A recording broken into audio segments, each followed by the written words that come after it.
انور رضا صاحب، آپ چونکہ اسلام آباد میں بیٹھے ہیں، آپ کا تجربہ، آپ کی خبر، آپ کی صحافت کیا کہتی ہے کہ واقعی 2-2.5 گھنٹے کی ملاقات ہوئی تو اس کے کرکس کیا ہیں، اس کے آنے والے دنوں میں ہم نتائج کس طرح سے دیکھیں گے؟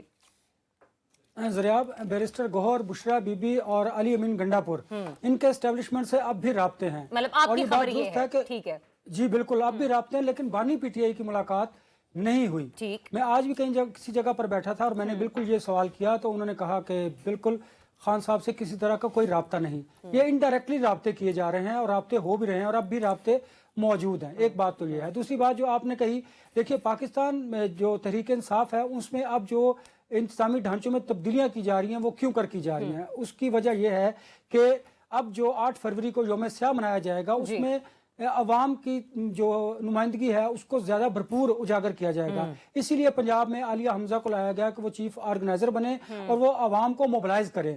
جنید اکبر کو اس لیے لایا گا، میں نے کل بھی آپ کو بتایا تھا کہ وہ بڑے ہارڈ لائنر ہیں، وہ کوشش کریں گے کہ لوگوں کو باہر نکالیں. لیکن مجھے لگتا یہ ہے کہ آپ دیکھیے گا کہ کے پی کے میں زیادہ اثر ہوگا، جبکہ پنجاب اور باقی جگہوں پر مجھے اثر ہوتا ہوا کم دکھائی دے رہا ہے 8 فروری کے حوالے سے.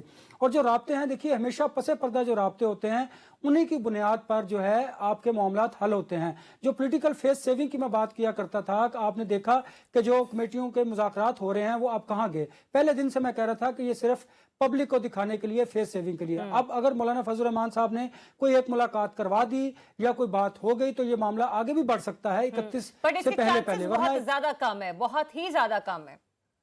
لیکن دیکھیے نا، اگر امکانات کو آپ رد نہیں کر سکتے.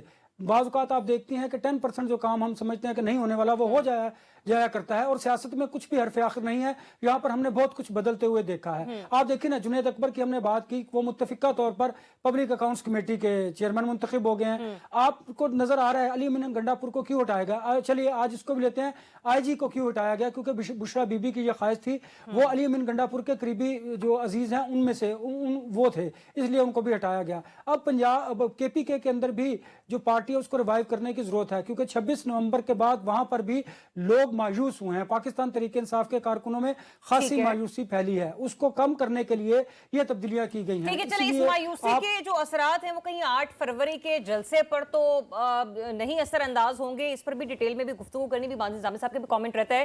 بریک میں کوئکلی لے لیتی ہوں کیونکہ وقت بڑا مختصر ہے، کیونکہ ان کی بات بھی کمپلیٹ نہیں ہوگی. جب بریک کے بعد آئیں گے تو جنید اکبر صاحب نے کل ایک ٹی وی ٹاک شو میں کچھ باتیں کی ہیں، کچھ اسٹریٹجیز، کچھ پلانز انہوں نے سامنے رکھے ہیں. وہ کیا ہوں گے، اس کے نتائج پاکستان تحریک انصاف کو کس طریقے سے ملیں گے، وہ گفتگو بھی میں آپ کو سنواؤں گی. اس کے بعد ہم ڈیبیٹ کو کنٹینیو رکھیں گے. جی تو پی ٹی آئی ایک مرتبہ پھر احتجاجی سیاست کا اندیا دے چکی ہے اور اس کا اظہار جنید اکبر صاحب، جو کہ بھی نومنتخب پارٹی کے صوبائی صدر ہیں کے پی کے سے، انہوں نے اپنے ایک ٹی وی انٹرویو میں کیا. اور مزید کچھ اور باتیں بھی انہوں نے کی، جس میں انہوں نے کہا کہ مختلف ہماری آپشنز ہیں، ان پر ہم غور و فکر کر رہے ہیں.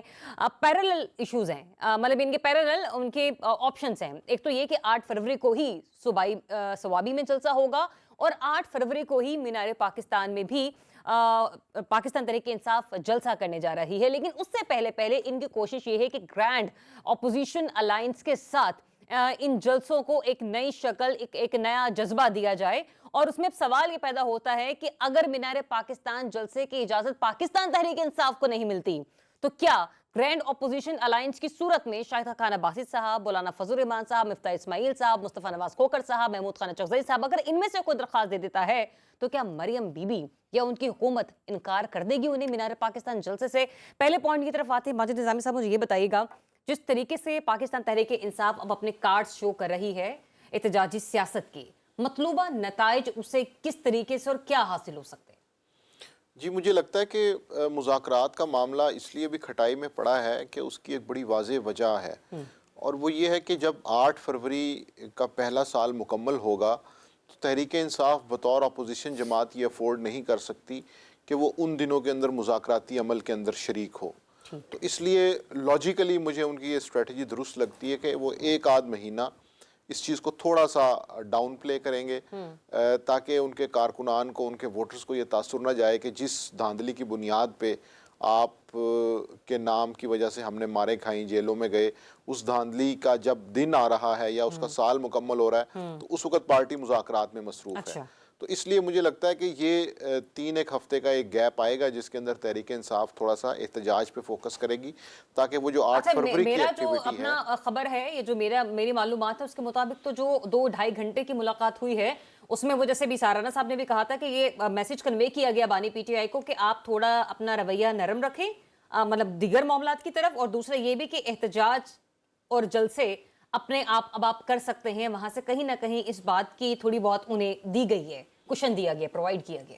جی میرا خیال ہے کہ چیئرمین پبلک اکاؤنٹ کمیٹی ہو یا آئی جی خیبر پختونخوا کا معاملہ ہو، اور پھر اس ملاقات کو ملا کے دیکھیں تو پتہ چلتا ہے کہ کہیں نہ کہیں معاملات تو چل رہے ہیں، ان کی رفتار بالکل سست ہے، اور وہ سست ہونا سمجھ میں بھی آتا ہے کیونکہ اس وقت دونوں طرف خاصے مسائل موجود ہیں، تو اس لیے ابھی مذاکرات کو ذرا تھوڑا سا بیک گراؤنڈ کی طرف لے جایا گیا ہے، کیونکہ جب 8 فروری کا دن ہوگا اس کے آگے پیچھے اگر حکومتی کمیٹیاں اور اپوزیشن کی کمیٹیاں بیٹھی ہوں گی تو وہ تحریک انصاف کی جو آپٹکس ہیں یا ان کا جو احتجاج کا ایک نیریٹو ہے اس کو وہ سوٹ نہیں کرتا، تو مجھے لگتا ہے کہ تقریباً 14 فروری یا 20 فروری کے بعد تحریک انصاف پھر احتجاجی سیاست سے تھوڑا سا سائڈ پہ ہوتے ہوئے ان معاملات کی طرف دوبارہ واپس آئے۔ ٹھیک ہے۔